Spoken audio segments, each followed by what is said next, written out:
बिस्मिल्लाहिर्रहमानिर्रहीम। इस लेक्चर में हम डायमेंशंस के ड्रॉबैक्स या डायमेंशंस की लिमिटेशंस की बात करेंगे। इससे पहले लेक्चर्स में हमने डायमेंशंस को डिफ़ाइन किया और डायमेंशंस के यूज़ेस के बारे में पढ़ लिया है। तो इस लेक्चर में हम ड्रॉबैक्स या लिमिटेशंस की बात करते हैं। तो हम अपना लेक्चर स्टार्ट करते हैं।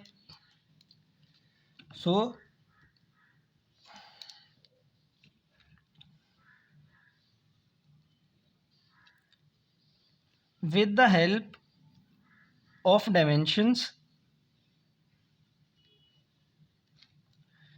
help of dimensions, we can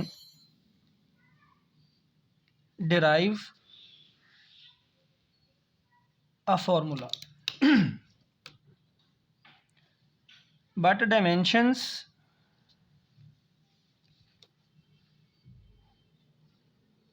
do not give any information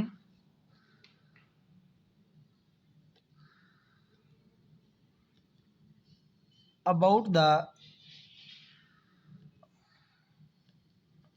constant of proportionality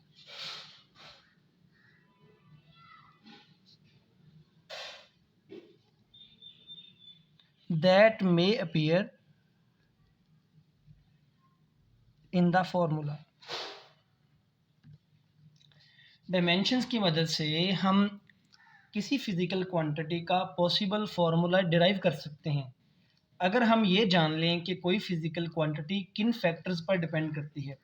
तो हम उसका डायमेंशनल फार्मूला कैलकुलेट कर लेते हैं, निकाल सकते हैं डायमेंशंस की मदद से। लेकिन उस फार्मूला को डिराइव करते हुए उस फार्मूला में जो कांस्टेंट ऑफ प्रोपोर्शनैलिटी आएगा, डायमेंशंस उसके मुतल्लिक़ खामोश हैं। डायमेंशंस उसकी वैल्यू हमें नहीं बता सकती। मिसाल के तौर पे हम डायमेंशंस की मदद से टाइम पीरियड के लिए फार्मूला डिराइव करते हैं। तो जब हम डायमेंशंस की मदद से फार्मूला डिराइव करते हैं तो यहाँ पे एक कांस्टेंट ऑफ प्रोपोर्शनैलिटी आ जाता है और बाकी फार्मूला इस तरह से होगा स्क्वायर रूट ऑफ L/G। तो हम ये फैक्टर्स ढूंढ लेते हैं कि टाइम पीरियड लेंथ पे और जी पे डिपेंड करता है। ये भी पता चल जाता है कि इनकी पावर्स क्या होंगी। लेकिन यहाँ पे जो कांस्टेंट आ रहा होता है उसके बारे में डायमेंशंस हमें कोई इन्फॉर्मेशन नहीं देती कि वो कांस्टेंट कितनी वैल्यू का होगा, क्योंकि कांस्टेंट्स की डायमेंशंस नहीं होती। तो कांस्टेंट की वैल्यू मालूम करने के लिए हमें एक्सपेरिमेंट्स करने की ज़रूरत पेश आती है। Experiments are needed to calculate value of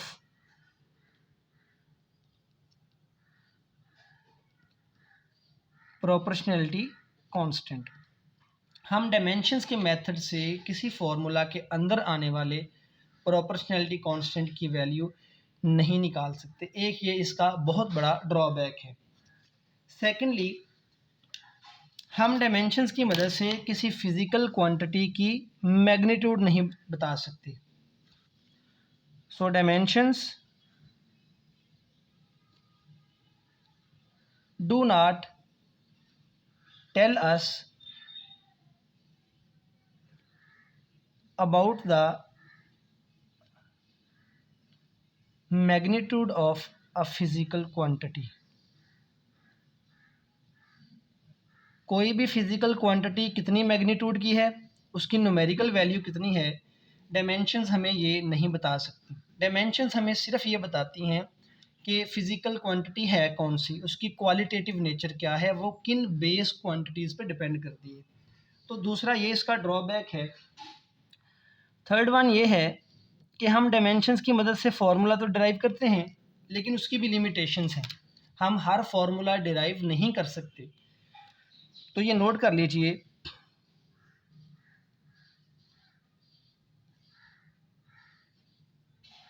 with the help of dimensions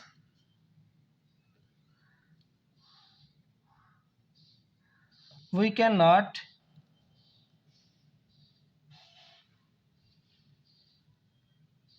derive a formula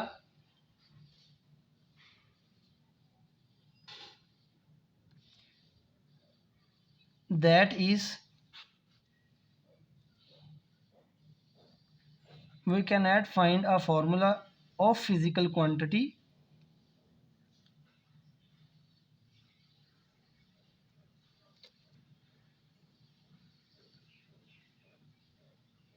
that depends on the sum or difference of other physical quantities.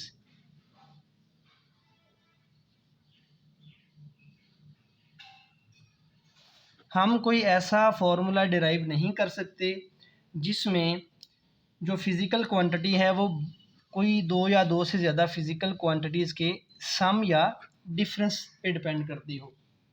मिसाल के तौर पे हमारे पास एक क्वांटिटी है, हम डिस्टेंस मालूम करने के लिए सेकंड इक्वेशन ऑफ मोशन लिखते हैं s is equal to u t plus 1/2 AT²।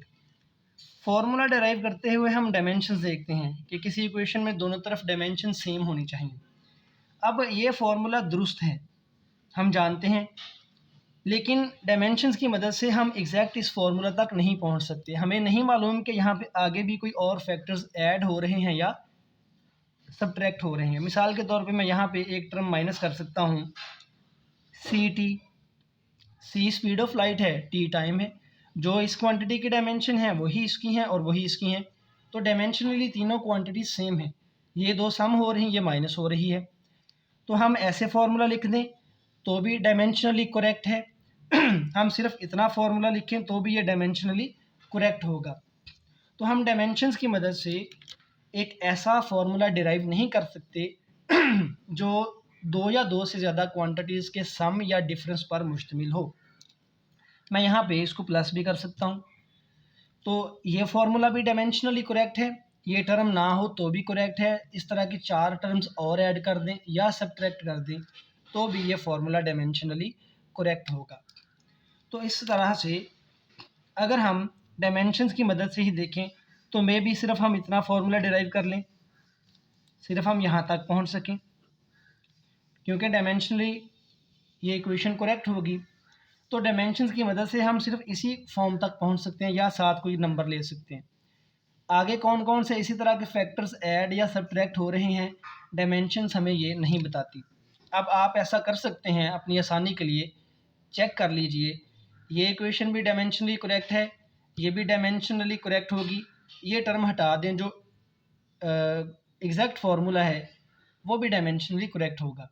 तो तीनों डायमेंशनली करेक्ट हैं, लेकिन हकीकत में ये फार्मूलाज सारे के सारे दुरुस्त नहीं हैं, बल्कि सिर्फ एक ये फार्मूला दुरुस्त होगा। तो ये डायमेंशंस का ड्रॉबैक है। अब देख लीजिए, एक ये कि हम फार्मूला डिराइव तो कर सकते हैं, लेकिन फार्मूला में जो नंबर आएगा कांस्टेंट, उसकी वैल्यू नहीं फाइंड कर सकते। हम मैग्नीट्यूड नहीं बता सकते किसी क्वांटिटी की डायमेंशंस की मदद से। हम सम या माइनस में जो क्वांटिटीज़, किसी क्वांटिटी का फार्मूला अगर अदर क्वांटिटीज़ के सम या डिफरेंस पर मुश्तमिल है, हम वो फार्मूला डिराइव नहीं कर सकते। हम सिर्फ वही फार्मूला डिराइव कर सकते हैं जिसमें कोई फिज़िकल क्वांटिटी अदर क्वांटिटीज़ पे डिपेंड करती है, लेकिन कंडीशन ये है कि जो बाकी क्वांटिटीज़ हैं वो मल्टीप्लाई हो रही हों। मिसाल के तौर पे मैं यहाँ पे जनरली लिख देता हूँ x की पावर a, y की पावर b और z की पावर c। अगर इस तरह से नंबर्स मल्टीप्लाई हो रहे हों अदर क्वांटिटीज़ और उनकी पावर्स भी कुछ हो सकती हैं, तो इस तरह का फार्मूला ड्राइव करेंगे।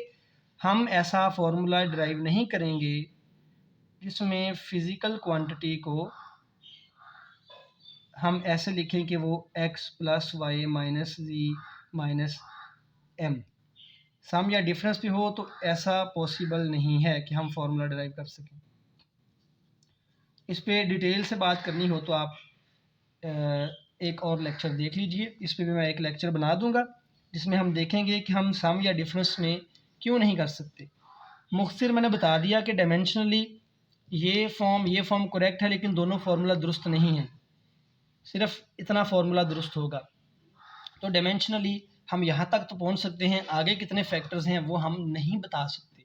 सो these are some drawbacks of dimensions, these are some limitations of dimensions. तो डायमेंशंस के हवाले से हमने एक डिटेल्ड लेक्चर्स की सीरीज़ बना दी है।